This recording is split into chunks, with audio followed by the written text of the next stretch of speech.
game on. And the game is definitely back on for the Tomb Raider movie franchise. I remember playing the original computer game back in 1996 and being blown away by the 3D environments. But what I especially liked about it, which I think has been lost over the years, both in video games and in movies, was the patient pace. I wouldn't call it slow, just patient. There wasn't a time limit or constant pulse-pounding music. There was time to stroll instead of constant running. The Angelina Jolie Tomb Raider movies were fun, but I don't think they really got the source material completely. But then again, how many movies based on video games or TV shows do? The Jolie movies for me were entertaining, but they weren't really much more than a popcorn flick. They haven't really stood the test of time. I never think, I really need to go and watch those Angelina Jolie Tomb Raider movies again. I'd rather just spend that time playing the old video games. In 2013, there was literally a game changer with the new Tomb Raider game that felt more like you were playing a movie with gorgeous cinematics instead of just playing a puzzle game. And while I was completely immersed in that video game, I thought to myself, why can't they make a movie just like this game? Just basically this game without the controller, with a story that isn't just about chasing one treasure after another. Well, I guess someone else had that idea because that's exactly what they've done with the new Tomb Raider movie. Look, if you're worried that the new Tomb Raider movie is just going to be another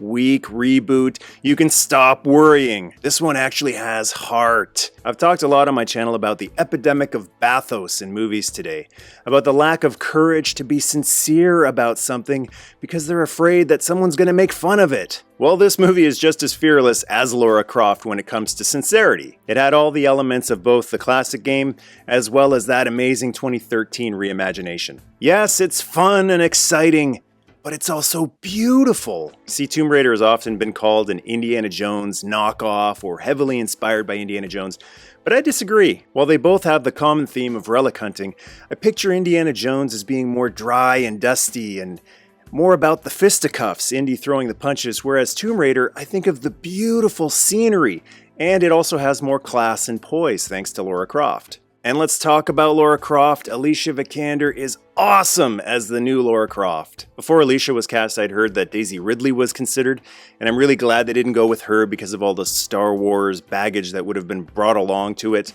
Alicia Vikander, you can tell she took the role very seriously by getting into great shape, but she's not treated like a superhero in this movie. She's human in this one, and there's always a sense of danger. I never got the feeling that she'd make some sort of elaborate trapeze artist escape the way Angelina Jolie would do in her Tomb Raider movies. She's not perfect, and she's inspiring because of that. I love a hero that is required to push through challenges. She's not a Mary Sue or Gary Stu that's never in any peril and never needs anyone's help and never feels any real enduring pain. I like that this was an origin story before we get super Lara Croft, and I hope we never get to that super Lara point. I'd say she's a great hero.